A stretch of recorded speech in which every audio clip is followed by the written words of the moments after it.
আসসালামু আলাইকুম সম্মানিত শিক্ষক মণ্ডলী, এসএসটি টেকবিডি চ্যানেলের পক্ষ থেকে আপনাদের সবাইকে স্বাগতম। আজকের ভিডিওতে থাকছে উপবৃত্তি আপডেট 2025, অর্থাৎ উপবৃত্তি পোর্টালে শিক্ষার্থীদের তথ্য যাচাইকরণ এবং অনুমোদিতকরণ কিভাবে করবেন সেই সম্পর্কে। তো ভিডিওটি না টেনে যদি পুরো ভিডিওটি আপনি দেখেন, তাহলে এই ভিডিওটি শেষে উপবৃত্তি পোর্টালে আপনি আপনার বিদ্যালয়ের শিক্ষার্থীর তথ্য যাচাই করে অনুমোদন করাতে পারবেন। তো আর কথা নয়, চলুন আমরা ভিডিওটি দেখি। তো এই জন্য আপনি আপনার ল্যাপটপ, কম্পিউটার বা মোবাইলে থাকা একটি ব্রাউজারে প্রবেশ করবেন। তো আমি বরাবরের মতোই ক্রোম ব্রাউজারে প্রবেশ করলাম। ক্রোম ব্রাউজারে প্রবেশ করে এই যে PESP আছে, আমি এখানে ক্লিক করব। এখানে ক্লিক করার পরে আমরা যে পেজে আসলাম, এই পেজের যে লিঙ্কটা আছে, এই লিঙ্কটা আমি এই ভিডিওর ডেসক্রিপশন বক্সে দিয়ে দিব। আপনারা সেখানে ক্লিক করেও এই পেজে আসতে পারবেন। আচ্ছা, এখানে আসার পরে যদি এরকম ইংলিশ থাকে, আপনি এখানে ক্লিক করে এটাকে বাংলা করে দিবেন।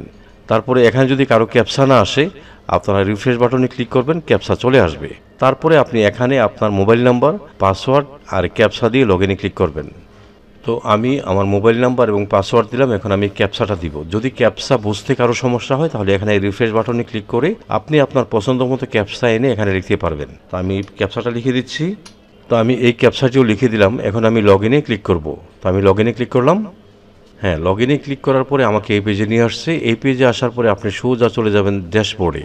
ড্যাশবোর্ডে গিয়ে এই যে প্রাথমিক নির্বাচনে আগে ক্লিক করলে নতুন শিক্ষার্থী আপনি এন্ট্রি দিতে পারছেন, কিন্তু নতুন শিক্ষার্থী এন্ট্রি দেওয়ার সুযোগ এখনও আসেনি।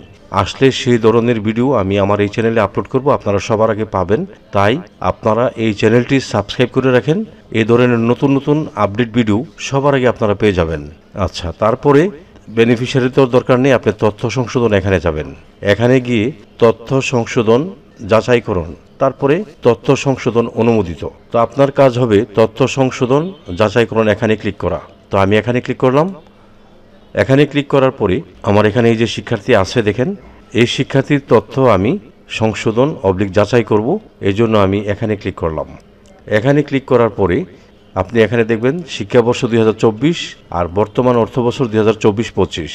আচ্ছা, এখন শিক্ষার্থীর জন্ম নিবন্ধনে একটা ক্লিক করে যদি সংশোধন করতে হয় এখানে করবেন, জন্ম তারিখ যদি সংশোধন করতে হয় এখানে করবেন। তারপরে আপনি এখানে ক্লিক করবেন। এখানে ক্লিক করে যদি সকল তথ্য সঠিক থাকে তাহলে টিক মার্ক আসবে, ঠিক আছে। তারপরে শিক্ষার্থীর মায়ের NID নাম্বার যদি সংশোধন করতে হয় করবেন, আর মাতার জন্ম তারিখ যদি সংশোধন হয় করা লাগে করবেন। আর যদি সব ঠিক থাকে আপনি খুঁজনি ক্লিক করবেন। দেখেন আমি যখন খুঁজনি ক্লিক করেছি তখন কিন্তু এই মাতার যে কোনো একটা সমস্যা দেখাচ্ছে। কি সমস্যা দেখাচ্ছে আমরা এটা পরে দেখব। এখন আমি পিতার NID নাম্বারে যদি সংশোধন করতে হয় করব, যদি পিতার জন্ম তারিখ সংশোধন করতে হয় করব। তারপরে খুঁজনি ক্লিক করব। পিতারটাও সংশোধন হয়ে গেল। এখন আমি স্ক্রল করে নিচের দিকে যাই। যাওয়ার পরে এখানে দেখেন অভিভাবকের তথ্য। তার উপবৃত্তি পাওয়ার জন্য আমরা মাতার নাম সিলেক্ট করেছিলাম। এখন মাতার নাম তো এখানে খুঁজনি ক্লিক করলে সঠিক তথ্য আসে না, তাই না? তো সেই ক্ষেত্রে আমরা যে কাজটি করব, তো পূর্বে যেহেতু মাতার নাম দিয়েছিলাম, মাতার NID এবং মাতার জন্ম তারিখ দিয়ে যখন আমরা সার্চ করেছি তখন কিন্তু মায়ের নাম বাংলা ইংলিশে চলে আসছে। তারপরে মোবাইল নাম্বারটা অটোমেটিক এখান থেকে এখানে চলে আসছিল, ঠিক আছে। কিন্তু এখন আপনি এটা সংশোধন না করা পর্যন্ত কিন্তু আপনি এখানে দিতে পারবেন না, কারণ আপডেট আসবে না। আচ্ছা, এরপরও বলতেছি আরও, এরপরও ভিডিওটা মনোযোগ দিয়ে শুনুন, শোনার পরে কাজ করুন। এখানে মোবাইল অ্যাকাউন্ট সংশোধন, যদি আপনি অ্যাকাউন্টও সংশোধন করতে চান এখান থেকে নাম যার চেঞ্জ করবেন এটাই কিন্তু এখানে আসবে। তারপরে মোবাইল ব্যাংকিং, এই যে নগদ দিয়ে দিবেন এটা, আর এটা দেওয়া মাত্র ওই রাউটার নাম্বার আর এগুলি অটোমেটিক চলে আসবে। এখন আমরা যখন আপডেটে ক্লিক করবো, এই যে দেখেন আপডেটে ক্লিক করলে আসছে মাতার NID যাচাই করা হয়নি, ঠিক আছে। ওই যে মাতার যে NID, এই NIDটা সম্ভবত ভুল আছে, তাই এটা যাচাই না করা পর্যন্ত আপনি আপডেটে যতই ক্লিক করেন এটা যাবে না। তো এখন আমি পরবর্তী শিক্ষার্থী দেখব, এজন্য আমি আবার এখানে একটা ক্লিক করব। এখানে ক্লিক করা মাত্রই আবার এটা আসছে। এখন আমি একই শ্রেণীর রোল নং 3 শিক্ষার্থীর তথ্য দেখব। আমি এখানে যাব, যাওয়ার পরে আমি এখানে ক্লিক করে দিব, এটা ঠিক আছে। আমি এখানে ক্লিক করে দিব, এটাও ঠিক আছে। আমি এখানে ক্লিক করব, এটাও ঠিক আছে। তার মানে এখানে যে শিক্ষার্থীর তথ্যগুলি আছে সবই ঠিক আছে, তাহলে নিচেরগুলিও ঠিক আছে। আপনি যদি এগুলি পরিবর্তন করতে চান এখনই সময়, আপনি পরিবর্তন করতে পারবেন। হ্যাঁ, আচ্ছা, তো ঠিক আছে যেহেতু, তো আমি আপডেটে ক্লিক করব। Beneficiary father name in English invalid দেখাচ্ছে। প্রথমে কিন্তু সাকসেসফুল দেখাচ্ছিল, পরে আসছে যে ফাদার্স নেম যে ইংলিশে আছে এই তথ্যটা ভুল আছে, এটা করা যাবে না। তাহলে এটাও হয় নাই, এই জন্য আমাকে কি করতে হবে, আমি আবার ক্লিক করি এখানে।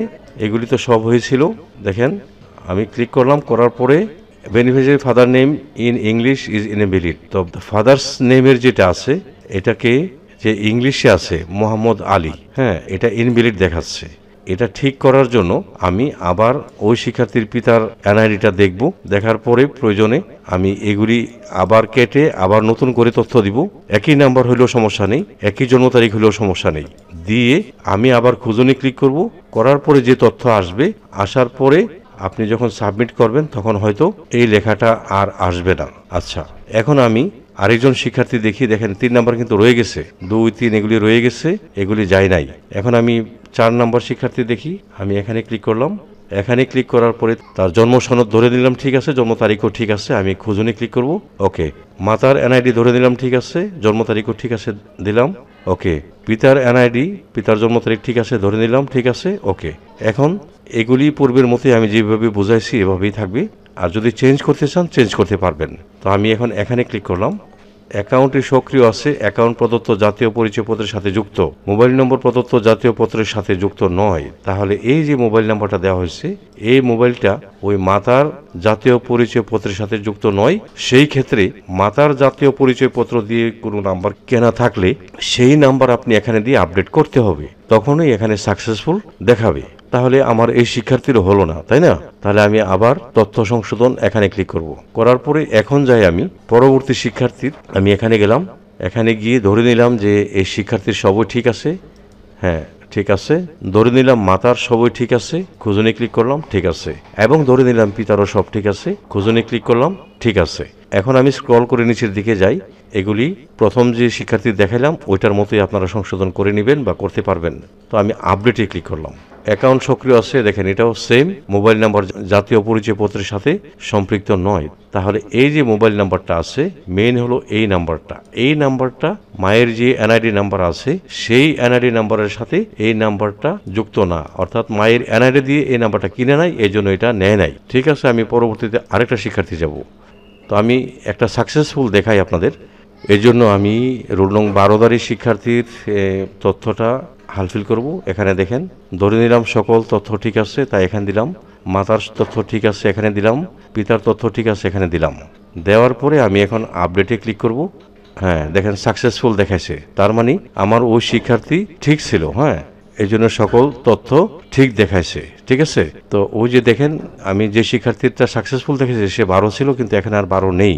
তো যেগুলি সাকসেসফুল দেখাবে সেগুলি কিন্তু এখানে দেখা যাবে না। তো সেগুলি কোথায় যাবে? সেগুলি আপনি তথ্য সংশোধন অনুমোদিত এখানেও পাবেন না। এখানে কখন পাবেন আমি বলছি। এখানে ক্লিক করলাম, দেখেন এখানে নাই। তো এখানে কখন পাবেন? এই যে আপনি পাঠাইছেন, পাঠানোর পরে এগুলি চলে গেছে উপজেলা শিক্ষা অফিসে, UEO/TEO ওনাদের কাছে চলে গেছে। তো ওনারা যখন অনুমোদন করবে, করার পরেই তাদের লিস্টটা এখানে আসবে, ঠিক আছে। তো এই জন্য আপনারা স্কুল খোলা মাত্রই তথ্যগুলি যাচাই করে তারপরে ক্লাস্টারে পাঠিয়ে দিবেন, তা না হলে তারা কিন্তু উপবৃত্তি পাবে না। তো সবশেষে আপনারা এই যে এখানে আইকন আছে, এখান থেকে লগ আউট হয়ে বের হবেন। তো এই ছিল আমার আজকের ভিডিও। আশা করি আমার ভিডিওটি আপনাদের একটু হলেও উপকার আসবে। যদি আমার এই ভিডিওটি আপনাদের একটু হলেও উপকার আসে তাহলে লাইক, কমেন্ট এবং শেয়ার করে দিবেন। সেই সাথে চ্যানেলটি সাবস্ক্রাইব করে আপনারা আমার সঙ্গে থাকবেন। আপনারা সকলে ভালো থাকবেন। খোদা হাফেজ।